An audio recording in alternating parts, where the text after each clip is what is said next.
Dalton. Okay, cool. I so forgot to hit the go live button. So sorry. We're gonna go ahead and do the intro video now. Let's do that.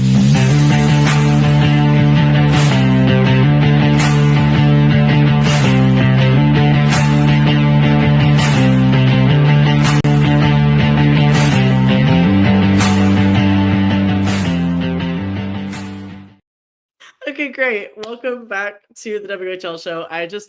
We did a countdown and we're ready to go, and then completely forgot to hit the go live button. So I was just sitting here staring at my camera watching the countdown go. So anyway, welcome back to the WHL show. As you can see, this is a brand new format. Last time when I hosted the show, I did a couple live episodes where it was just me chatting to the camera. And this year I started off doing pre-recorded, but we went ahead and tried, we're going to be trying a live format now, just to be a little bit more flexible, more fun. We're going to be setting those for Mondays at 6 p.m. Obviously today is not Monday and it is not 6 p.m., but it is a special little episode. It is a little bit harder just because there are no cuts. So if there are little moments of awkward silence, apologies. Appreciate you guys for your patience. But yeah, every Monday at 6 p.m. is when we're going to be doing this. And also, as you can tell, I have two new people. Hosting is hard. And so I am I figured bringing on the besties would be a good way to get some news. And they're also in the Eastern Conference of the WHL, and I am in the Western Conference. So I feel like it'd be great to get different alternate perspectives of the league and teams on the west side and on the east side and all that fun stuff. Today we have a special guest joining from Prince Albert, Aiden Oiring of the Prince Albert Raiders. We did pre-record. All of the player interviews will be pre-recorded and edited, so those will still be pre-recorded and then edited and put up later. But so stay tuned for that. We're going to keep the same sort of layout and structure that I had going for the first couple episodes, which again, you can still find on our YouTube, which is at the WHL, and our Spotify, at the WHL show, and then our Spotify, which is also at the WHL show. And yeah, let me go ahead and introduce our two new co-hosts. We have Tanner and Adrien. They are in the Saskatoon, Saskatchewan area. Tanner, to give yourself a little introduction. Tell me about yourself. Me first. Okay. Put you on the spot. God. Okay. Well, I like hockey. Obviously. I'm so glad. Since 2021, I started following the WHL, and I mean mostly the Blades at first. I couldn't tell, actually. I had no idea. No clue. But that was the very end of the 21-22 season. I caught the last home game of the season and one playoff game, and that was it. And now here we are. Completely and utterly submerged into the WHL as the league just really has a great way of dragging you in. Because my first game, I went to it was a Portland Winterhawks game, but it was in Everett, and I was like, ooh, I like these teams, and then was absolutely obsessed. Adrien, sorry, you're taking a drink there. My bad. Great timing on my part. Go ahead and introduce yourself. Welcome to the show. Oh, wow. Hi, I'm Adrien. I got into the WHL a little bit after Tanner did because he was sending me pictures. I was like, hey, these guys are really cool. And I'm like, okay, cool, I guess. Because I've been a Sharks fan since I was a kid. And so that's kind of the only hockey I had ever consumed. And the WHL at the time had felt like I was watching my brother's hockey games again. And I'm like, okay, this is whatever.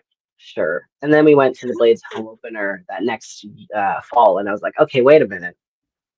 We might have something here. Yeah, it's just, oh my gosh, the league is it's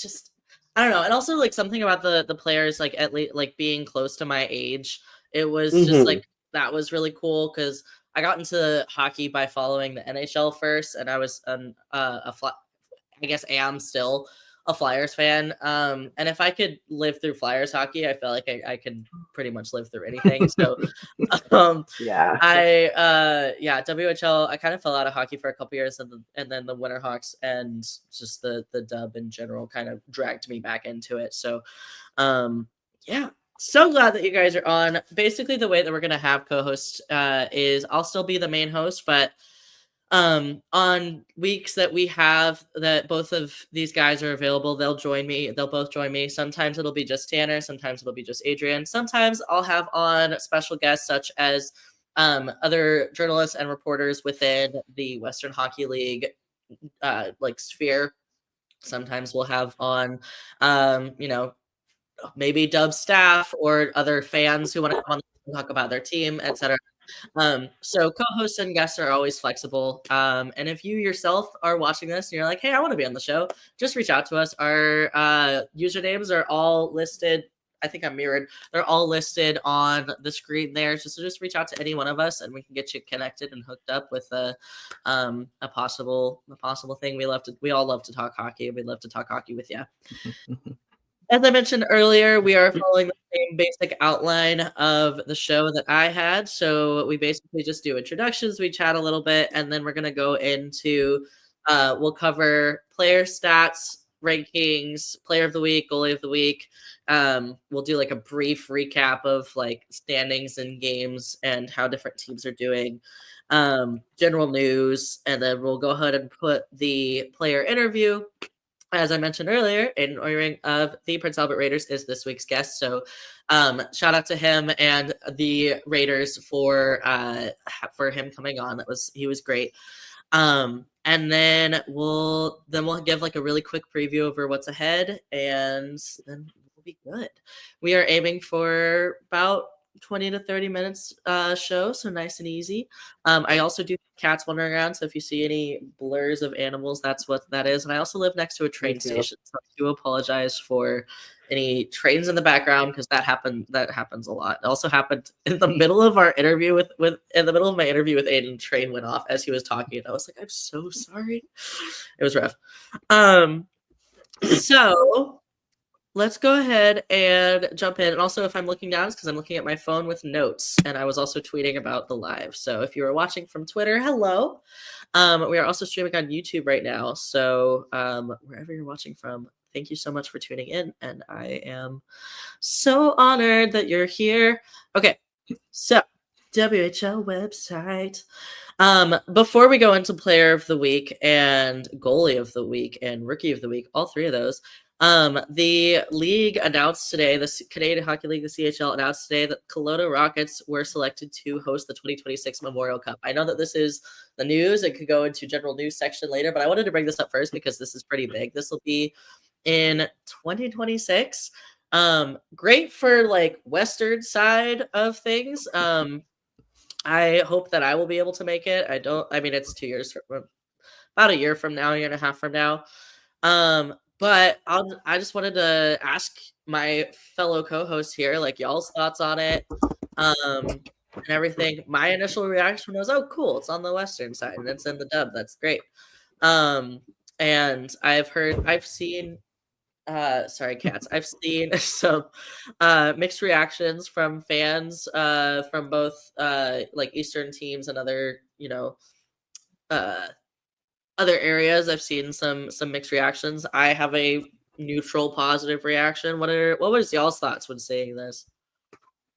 Do you want to you So I don't know. I found that because last year's was Saginaw, and then this year's is somewhere in Quebec. I can't remember off the top of my head, but I know it's a Q team this year.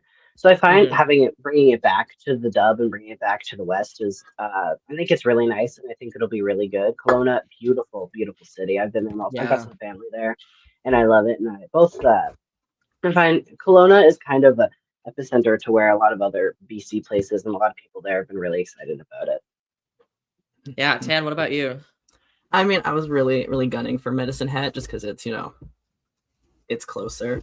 But also, I've always wanted to go to BC. So, it could be a road trip. Reunite. Yeah, exactly. We should do that. We should have a meetup there. That'd be so good. Oh my gosh. Sorry. Thundering's in the background. Cats are knocking books off of shelves. I love it here. We're going to go ahead and go into our players of the week. So our first one, we have our goalie of the week. It is Edmonton Oil Kings goaltender Alex Worthington was named the WHL goaltender of the week for the week ending November 24th, 2024. So last week.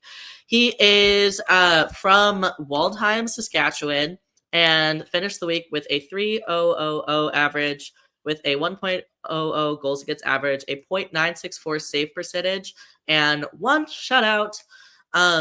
He is currently among the top of the WHLs in terms of goalie statistics. He is ranked second. We'll go into rankings here in a minute, but he is his goals against average is ranked second among WHL goaltenders with a 2.59, and his save percentage is tied for second with a .915. He is also sitting tied for second among all WHL goalies for shutouts. He is tied for second there.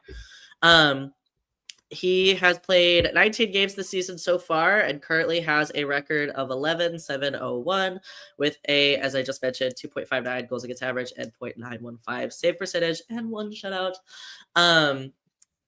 You guys are obviously a lot closer to Edmonton than I am. I just watched the Oil Kings when they came to Portland a couple weeks ago, so that was cool. My friend Dawson, actually from Edmonton, came and followed them on their US swing here, so it was cool. Dawson, if you're watching this, hey Dawson.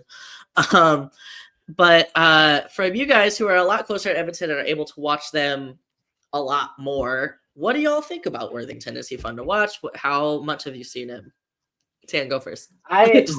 Or Dry. Sorry. Go ahead. Throwing you under the bus. Yeah, damn. Okay. So I honestly cannot remember watching him that much, but that's because I have only watched him play the Blades. So, but I am happy for them as a part-time Oil Kings enjoyer.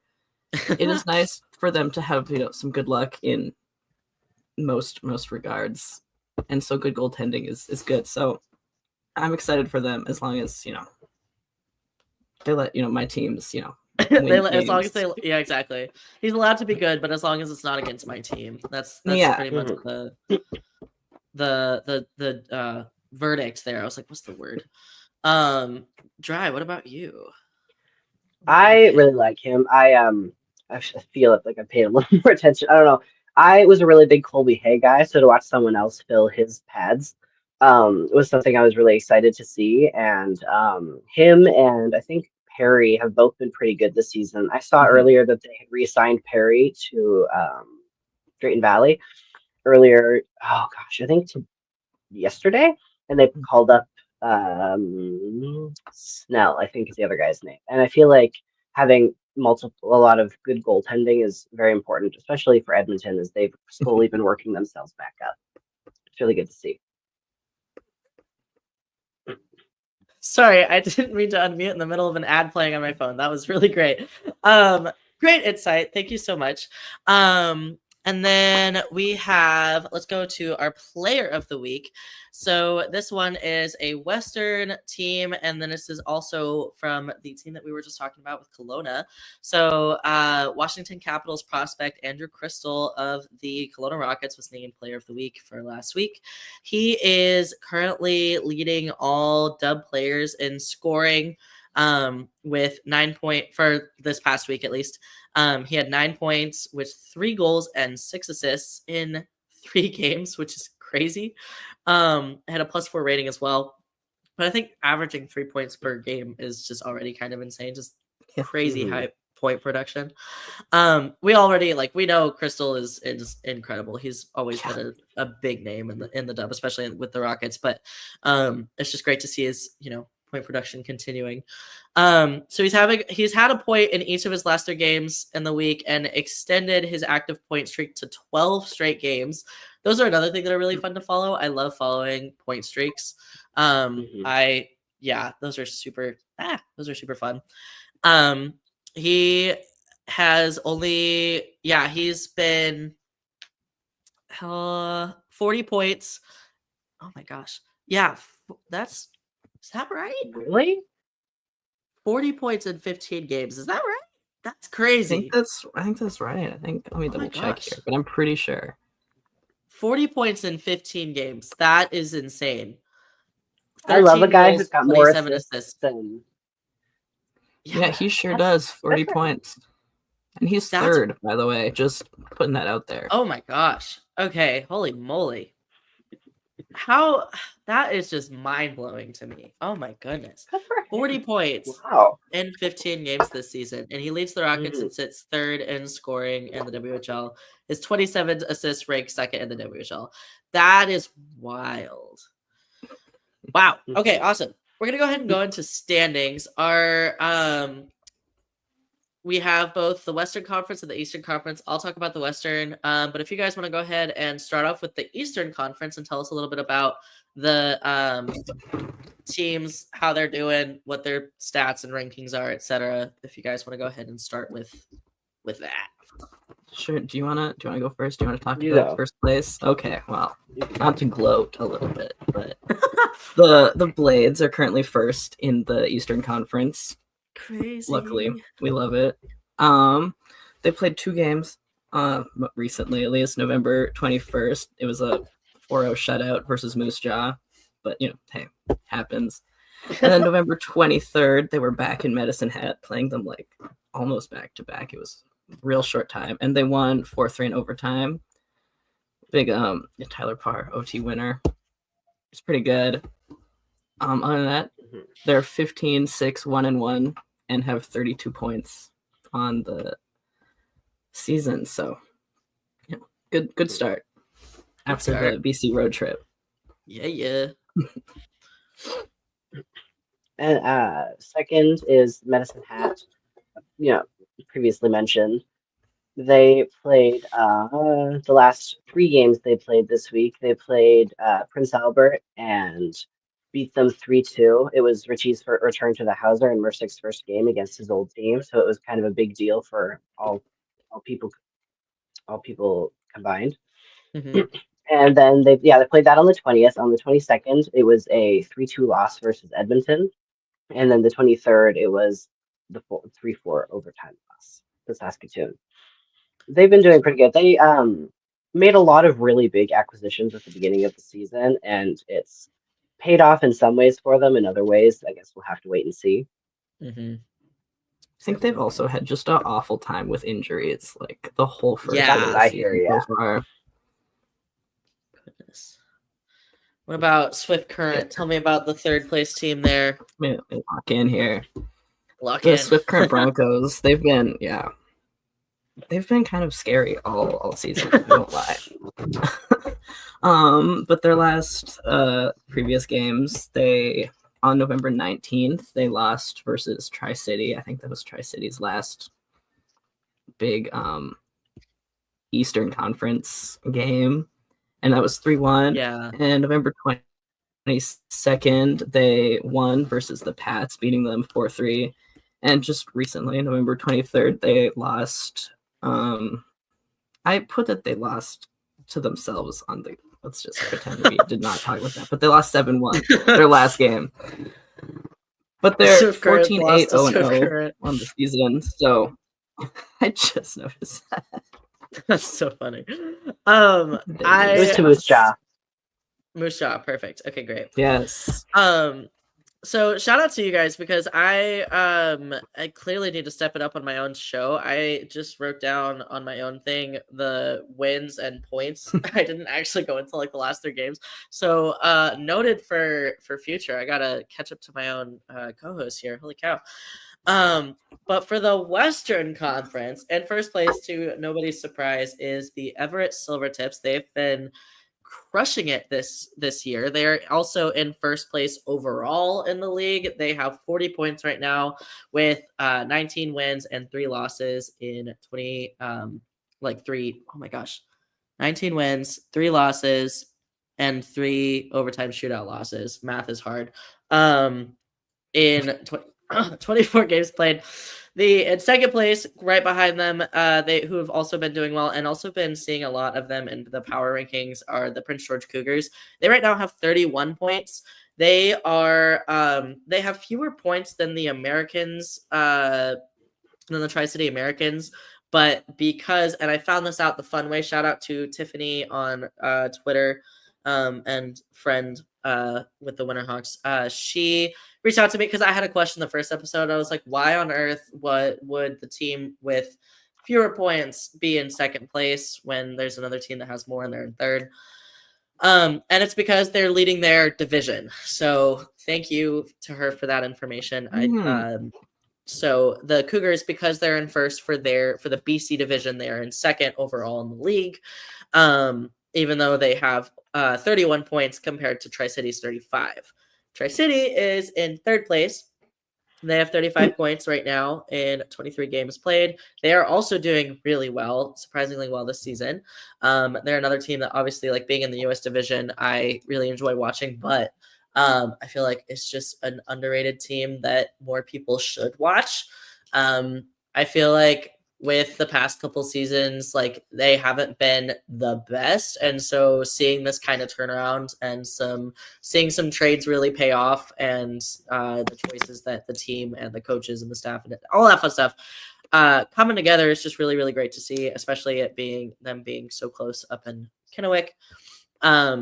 And that they are, like I said, they're with 35 points. Overall in the league are, oh my gosh, that is not the right, sorry, I just hit preseason. It is not the preseason. Overall in the league, the Silvertips, as I mentioned, are in first with the 40 points. And these are going off of strictly points, not like what I just mentioned with the who's in first for their division or even conference. Overall, based off of points, Silvertips are in first with 40, Americans are in second with 35, and then the Blades are in third with 32. Cougars are right behind them with 31. And the Chiefs actually are in fifth with 30. So those are our standings as we are at right now. So we have some great teams really showing up, which is just fantastic. We're gonna go into player stats now. Our league leaders is what I was trying to say. One thing that I like to do is starting next week, we're gonna compare the leaders to what they were last week. So we're gonna compare the numbers that we've gathered this week, next week. So right now, I bet anybody watching this can probably guess who's in first in most of these categories for at least the players. For Gavin McKenna of the Medicine Hat Tigers is in first for points with 48, which is again absolutely insane. And he is just, freaking rock star. And I had a point with this and then it just lost me. Where did my point go? Oh, there was a point in there somewhere. Points, league leader. Oh, okay, sorry. So what I was going to say is that next week we're going to compare. He'll probably still be in first. Who are we kidding? He will most likely still be in first for points. So however many he amasses this week, we'll compare to last week. So let's say he's 51 points next week. We'll be like, yeah, he is 51. And then last week he had 48. Yeah, you get the gist. Okay, I'm moving on. Carter Bear of the Everett Silvertips is in second place with the points. He has 41. Carter Bear is somebody that I think everybody should keep their eyes on. He actually just got his ranking for the NHL draft coming up, just got promoted from B to A, which means that he is projected to go in the first round of the 2025 NHL draft. He has shown massive improvement. Like, he was already good. He was already a really good rookie, but he has shown like stellar improvement from where he was at last year, and he already started at a really good spot. So he, I think, is just somebody to really pay attention to, especially, Everett is doing super well this year. They have a really, really great roster. Bear is just doing super, super well. And I will always be rooting for him. I did actually, shameless self-plug here, I interviewed him for the Indigenous Player Spotlight series that I did last year. So if you go to Area 51 Sportsnet and find my player profile, my author profile, and you want to know a little bit more about Carter and his connections to his heritage and culture, feel free to check that Plug over. Third place is Andrew Crystal of the Kelowna Rockets, as we just talked about with him being named Player of the Week. He has 40 points, which is insane. And then we're going to go to goals. Tanner, do you want to talk about the leading goals? I sure will. Okay, so first leading goals is Cameron Schmidt with 23. He's from Vancouver. And second is, I don't think it's. Oh, well, never mind. Hey, I'm misreading. He's not second. But second is Shea Van Ohm from Spokane, which also, yeah, that tracks. Love that guy. I don't know half of these. I don't watch half these teams, so I don't have as much insight on there. It's crazy that that's the one thing that I love. It's like I don't watch Prince Albert a lot. I don't pay attention to like Lethbridge as much as I do Spokane. So it's cool that we're getting different. It's odd being so close to these teams and having best friends who don't watch them. They're at least as much. Sorry, continue. And in third place, as we were just talking, is Carter Bear, who he's good. I've watched a couple Everett games recently, due to personal trade reasons. But he's got 20 goals. So, it's a pretty close. That's tight, 20, 21, and 23. It's a tight race for goals, apparently. I'm excited to see how that changes next week to see if the goal leaders will change or if the rankings will stay the same. Adrien, you want to go over assists? Who's leading in assists right now? Just no one's surprised. Gavin McKenna's leading in assists with 33. And then below him, also not surprisingly, is Crystal with 27. And then Clark Caswell of Swift Current and supposedly Berkeley Catton are both have 26. They're for third place there. And I love. I'm always a guy who's if they have more assists than goals, that's what I want to see. I really like seeing how everyone works together and how people build a team together to get those assists and stuff, and how people help out each other. Absolutely.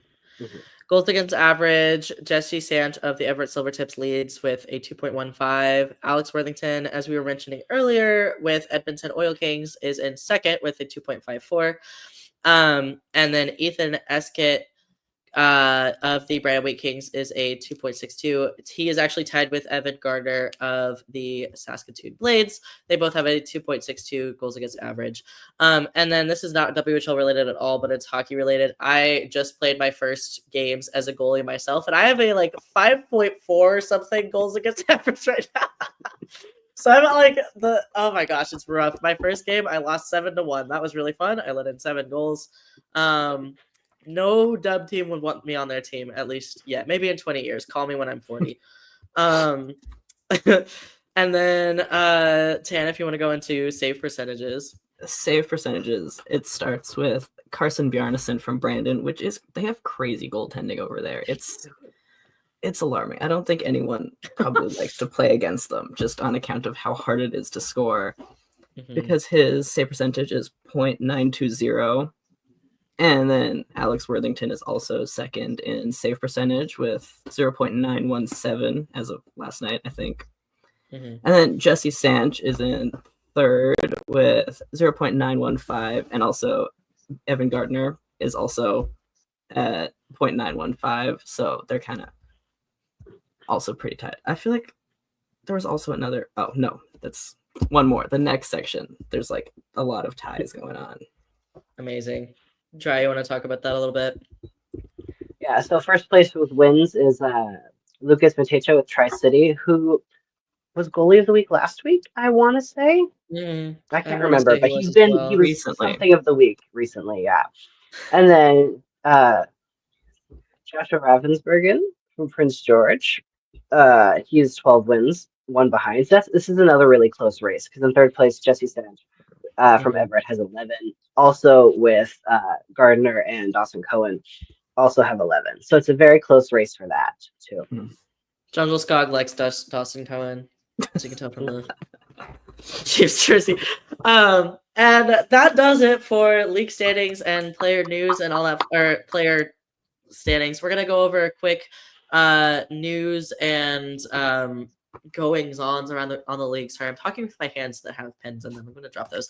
I'm gonna general news around the league. I was very sad when I saw the trade of between Everett and Regina.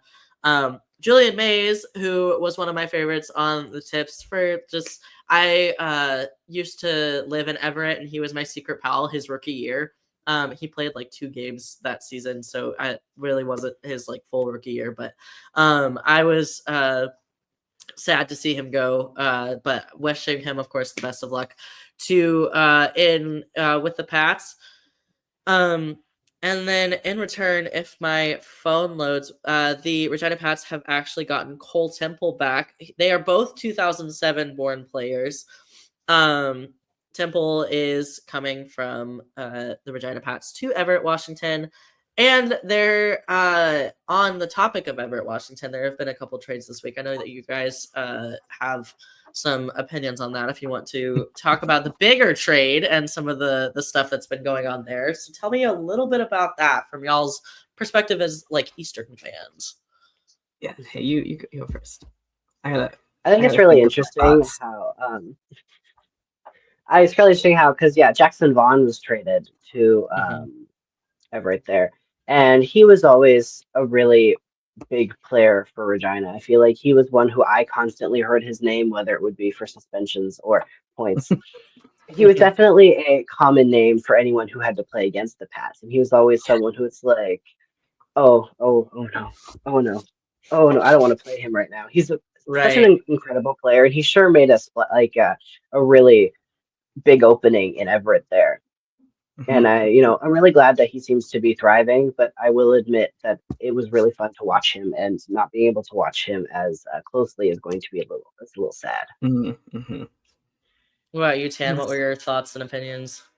Yeah, he's kind of, I mean, as a Blades fan, and him and his brother, of course, being on the Pats, it's always like, okay, here we go, we have to play against them, But I really liked watching them when they weren't, causing me pain, and so emotional strife to not see them. Also, I really hope that they find a spot for Corbin soon, semi-related, but it is very interesting. Just I don't know what Regina's doing. I'm sure they have some greater, larger plan, but I feel like they've been giving away so many big name players lately that it's kind of like, it's just like waiting for the pin to drop. There's been like so many. Sorry for the trains. I don't even hear them anymore. It just oh my gosh.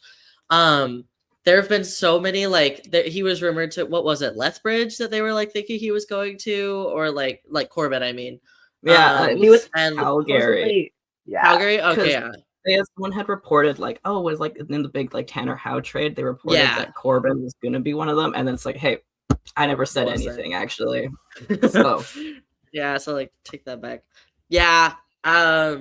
It's just kind of waiting for to see where he's gonna go. I don't know how much of the story we're gonna get, like how much of the full story we're gonna get for that, but I know that like there's something going on behind the scenes. There's like there's gotta be, because like I know that the Twins wanted to stay together or play together, so it was very interesting seeing them split up, but I just wish nothing but the best for them, and I hope that everybody involved is ends up happy and gets what they need and one out of it. Exactly. Go ahead. Oh yes, if you another one that you guys can talk about a little bit, being much closer to Red Deer than I am. Tell me a little bit about the Rhett Stesser trade and what y'all were thinking about that when you saw that he got traded from Red Deer to the Kelowna Rockets last week. It's definitely I think it was a very interesting choice. That was exactly what I was gonna say. But also, all of my watching of Red Deer, considering he's kind of been in and out with Red Deer, I feel like a lot of the games I've watched, especially with playoffs and stuff, he wasn't ever really like the big starter goalie, but I think he's definitely like really amped up this year, and a lot of people I think were pretty shocked by the trade. Also on the Rockets side of things, when they let Kikkonen go, which was also so shocking. I was gonna bring that up myself. I was waiting to bring that up because I was like, the fact, like when I saw that they let him go, I was like, what? Yeah. I think that he like, oh my gosh, what was the team that he signed with? He like a team picked him up. It wasn't in the CHL, Mhm. but a team did snatch him up pretty quickly, which was good. I was glad to see that he Mhm. got a team. It was the Vernon Vipers of the BCHL. So at least he has a team. Mhm. It's sad that it's not the Dub. I wish that he was still in the Dub because he is so tall. Yeah. Um Mhm. and so yeah, he is now on the Vernon Vipers. Which again, like I said earlier, I'm wishing him nothing but the best. He's 6'4". Um and he had 28 wins with he like I was talking about it with some people, like his like numbers weren't the best. But like how like pretty much stats and numbers are a like key point in like defining a player, but also at the same time like they're not the whole story. You always have to Mhm. you always have to watch and Mhm. also like take into consideration the team in front of him or the how there's so many things to take into play, and so I hope that Kikkonen just absolutely kills it in Vernon, and I hope they treat him well. But yeah, Stetzer going to Kelowna is kind of crazy. That was a bigger Mhm. one. And we touched on it a little bit earlier when we were talking about the Jackson Vaughn trade to Everett and the rumors of Corbin Vaughn going over to Calgary. We mentioned that Tanner Howe got traded from the Regina Pats to Calgary in exchange for Reese Hamilton, Keats Fawcett, and then a handful of draft picks, WHL draft picks. But again, kind of handing it back over to you guys from Eastern Conference like perspective. What was that like seeing that big trade happen? It was really big for them to trade Tanner Howe, like in general, was kind of huge. Mhm. And the way I hear it was, it happened how he was seconds away, he was dressed and seconds away from going Oh out to yeah, warm-ups, and they're like, "Hey, you just got traded." It just kind of feels like a kick in the pants for their captain. yeah. But I mean, Reese Hamilton, I've heard his name. He's good. He's at the isn't he at the U17 CHL face off thing? I'm 90% sure that's where he I is right think he now. might be. Yeah. And Keats Fawcett is also a really big addition. He brings a That's another lot of name I've heard a body. lot of. Yeah, he brings a lot of body, and I am familiar with him for mostly that. He seems to be a face I remember for how he hits and how he fights, and so that's, I mean, Mhm. objectively a good pickup. With losing Howe, and the Bonds, they need more body back, and Mhm. Fawcett was a really good pickup for that. Nice. That was Excellent. another one of the trades where I was kind of like, I just want to know what Regina's up to. If they have some bigger plan to get some big acquisitions around the trade deadline or what? Because I mean, first the Vaughns and then Howe, who's been Yeah. a career pet, I think. I don't know, but he's been captain for how long and seemed like a real big part of the team, and he has been even back when it was Connor Bedard and the Mhm. Regina Pats. It was if you heard any other names, it was always like Howe and not also the Vaughns. So it's Mhm. interesting to see where they're gonna go with all of these trades. So Yeah. Moving forward, we have the CHL USA Prospect Challenge going on right now. There's been a lot of WHL stars just absolutely stunning. Lakovic and Schmidt being two of them. They've been really leading that challenge. I know that is continuing. And then ahead of the 2025 NHL draft, the WHL for Craig Button's rankings for the prospect rankings for the draft coming up. There were a lot of WHL players. One of the things that I love about being a WHL fan is watching the NHL draft and being like, hey, I know that guy. mhm. You know what I mean? Like Hmm. it's watching like your favorite players from like from the major juniors get drafted is really cool.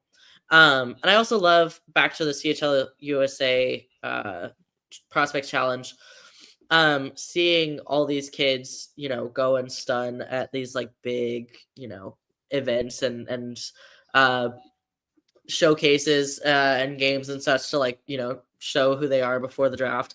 I love when those players go and then are also simultaneously also leading their league in goals and points and such at the same time. Because like what was it? Schmidt is like he's at the challenge and he's still leading the league in goals. So like things like that, like just like I love seeing that. It's really cool and just kind of really plays into their character and shows how much on and off the ice and just shows how good of a player they are. Yeah, I think okay, I think that about does it for news and recaps and such. We're going to go ahead and go into our guest of the week, Aiden Oiring of the Prince Albert Raiders. I would like to give a disclaimer before I bring him on. Our interview had really terrible connection. So there were I did my best to edit it to make it a lot more seamless, but there were some there is still some kind of awkward energy to the interview that maybe isn't felt in others.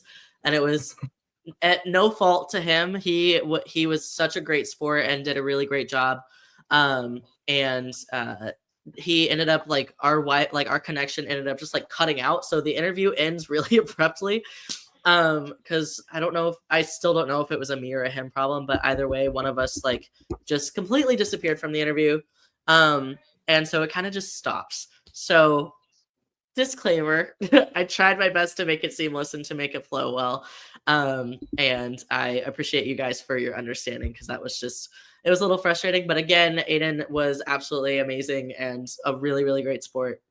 I've had some really great answers regardless of the technical difficulties. So shout out to him and shout out to the Raiders for being so supportive throughout that whole debacle. Okay, I'm going to go ahead and bring him on. And then after that, we're going to just do a quick outro and then we'll be done. This ended up being a little bit longer than I expected. So thank you to everybody who is still here and watching. I hope that you have enjoyed so far. And I hope that you enjoy Aiden's interview. Here we go. Thank you again for joining me. We're going to jump in by going back to the trade from 2022 to 2023 from when you were on the ice going to the Raiders.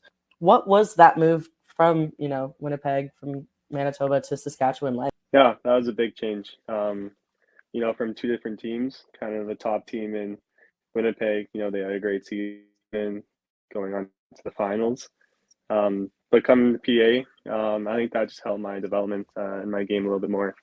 It wasn't such a great team at the time, but that just means I got some more playing time and developed a little bit better. Where, in Winnipeg, it's maybe not get the opportunity to get that. So it was a big change for me. I'm happy I did that, and yeah. When you mention your development as a player and such, can you tell me a little bit about that? What does that look like for you? That just goes into skating and kind of confidence with the puck. I mean, when you get more playing time, getting those high chance rolls and those high playing times, you get more confident playing with the puck and playing with your teammates and not having to worry about making mistakes all the time. So that was key for my development, was confidence and getting that playing time, and practice time and development was a big factor for that. Have you seen yourself using your body more in PA than in Winnipeg, or is that something that you maybe haven't noticed as much? Tell me about that. Yeah, I mean, I think kind of as a smaller guy, you have to use your body in kind of different scenarios than a bigger guy would. I think my stick's a big factor in my play. I think I use that really well, and I'm still physical in the corners and when I have to be. So I think it's kind of the same both places. Nice. I have to be that physical guy. Yeah. Looking at the Raiders and y'all's focus, like obviously every team is gunning for a good postseason, of course. But what specifically is the Raiders' focus and mindset this year? We're a great better team than last year. Our potential is so high, and we knew that coming into the season. So, we want to go as far as we can, and that's wanting to be a top team in our conference, and going as far as we can in playoffs. What are your main focuses? Like, is there any specific thing that you're trying to improve on this year, or anything that you're working on bettering on or off the ice? I think just continuing being a good leader, coming in as an older guy on the team, a bunch of young 16-year-olds, kind of just being a guy to look up for those younger guys, early on in their career. So I think being a great leader for those guys so they can have good careers later on. I love that. That's really great. Going back to when you were a kid, how old were you when you got into hockey, and what made it stick as this is what you want to do? I first started skating when I was, probably 2 or 3. At the same time, started walking. Probably played hockey a couple of years after that. So that's just, I don't know, growing up, it's all about hockey. Everything's hockey. Both my parents, siblings, they were all into hockey. So I kind of just grew up going into that family, and that just kind of grew up in that family. So I just love it. I love that. Also, I'm sorry for the trains in the background. I live right next to a train station, so it's a little bit rough. No, Sorry all about good. the background noise. All good. Thanks. So looking at your teammates, who is an underrated teammate on the Raiders who fans should keep an eye on this year? Who's doing really well but maybe isn't getting the recognition for it? I think I could say a lot of players. Totally. All the way up and down the lineup. I think one key returner would be Justice Christensen. He's a great leader on and off the ice. He gets recognized a lot on the ice, but he doesn't get recognized for half the things he does. Blocking shots on the penalty kill and all those little things that he might not get recognized for, but it's huge for the team. Going back to when you were a kid, Yeah. who were your favorite NHL teams growing up? Who were your favorite NHL teams when you were a kid? I got to go to hometown. Totally. Watch Flames growing up. They were always my favorite team. Are there any NHLers either growing up as a kid or even now who you look up to in terms of maybe modeling your game after, or you just really like their style of play, things like that? Growing up, it was always Sidney Crosby. He was a great hockey player, and growing up, he was always, the top player in the league. So that was a guy I grew up watching, and one of my favorite players. Every game, he always does something special. So that's the guy I wanted to be like growing up. I know that one of your nicknames is AO. Do you have any other hockey nicknames or any other nicknames that the guys call you? O's kind of big one. AO, O. There's not. I get too creative with my names, so keep it simple. Are you more of a Spotify or Apple Music type guy? More of a Spotify. Kind of grew up on that, so can't get used to the Apple side yet. It's too confusing for me, so I'm sticking with Spotify. I'm the exact same way. Who do you think are going to be your top 5 artists on your Spotify Wrapped this year? Right now, Drake's probably up there. Morgan Wallen, Zach Bryant. I don't know. Kind of just on a shuffle. Luke Bryan's probably up there too, and probably another country artist. Yeah. Totally. What's one of your most streamed songs that you think? I can't tell you that without looking at my phone. It's got to be some country though. Totally. Yeah. Okay, so the next section it's just a handful of teammate related questions. So looking at the roster and your boys. Some of these you may have been asked for a couple Raiders TikToks. I know that they're pretty active on TikTok, so apologies if there's any duplicate questions here that you've been asked before. But we're gonna start off easy with who are you closest to on the team? I think that would be Brain Dubé. We're living together, so we're billet brothers. So we kind of talk about a lot of things and hang out a lot over the past year and a half here. We were together last year too. So once you live with a guy for so long, you become so close. Absolutely. Who on the team has the best locker room music? Locker room music. Yes. Oh, that's either me. I'm kind of the music guy on the team, but next guy up's got to be Luke Miraz. Nice. Who would you say has the worst? Who has a whack music taste that you just can't listen to? That's got to be Harrison Lodwick. He has a lot of EDM music that gets the boys hyped up a little bit, but it's just not my taste. If you were stranded on a desert island, which teammate would you pick to help you survive? I'd probably say Justice Christensen. Yeah. Good guy to talk. Good guy to talk to. He's pretty smart. Gets out of situations, and we connect well together. So he definitely tell me what to do, and we would get out of there. I love that. Who on the team would get you killed the quickest? Who would you not want to be with you? Cole Pearden. He is probably the same smartness as me, and we would just be running in circles. Or Max Hildebrand. He's probably one of the loudest on the team, so we have to stay quiet. He'd always just be chatting, get us caught. Perfect. Okay, that, as I mentioned, it ends kind of abruptly, so I didn't get the chance to thank him directly, but don't worry, I reached out to make sure that he knows he's appreciated. Thank you so much again to the Prince Albert Raiders and to Aiden for coming on and chatting with us about him and his experience on and off the ice, growing up and with the Raiders and the WHL. Yeah, so that about does it. Again, I also want to thank Tanner and Adrien for coming on this week, and also for the future, our semi-permanent, hopefully, as we see, our permanent hosts here with me. We will continue to bring you guys awesome and fun coverage of the WHL.